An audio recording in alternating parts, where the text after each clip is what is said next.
Hello, I'm Henry, and I'd like to talk about the weak force, what exactly it is, and how it has contradicted so many previous assumptions about fundamental physics. Essentially, the weak force is what causes quarks to change flavor through the mediatory existence of W and Z bosons. This interaction is prevalent in many quantum processes, such as the decay of nucleons and mesons. So how do the effects of the weak force violate some of the most fundamental ideas of the 20th century?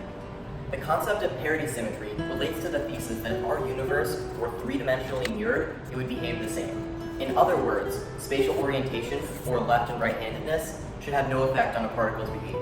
The physicist Cianfrani found that in beta decay, a weak interaction that affects the nucleons in an atom, electrons expelled from nuclei of the same spin seems to favor one direction over another.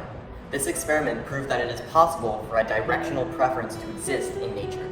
Soon after it was discovered that parity symmetry or p-symmetry can be violated, another theory was constructed called CP symmetry, or charge parity symmetry.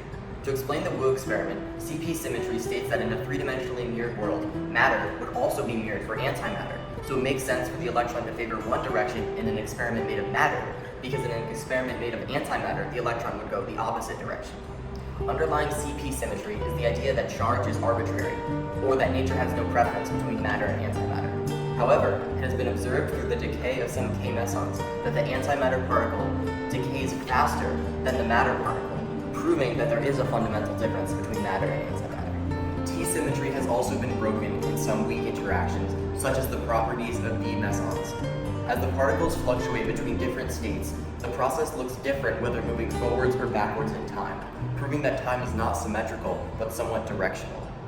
Currently, CP-T symmetry is regarded as the most accurate model. Even though the three individual symmetries have been broken by the weak interaction, CP-T symmetry still stands as a fundamental property of nature.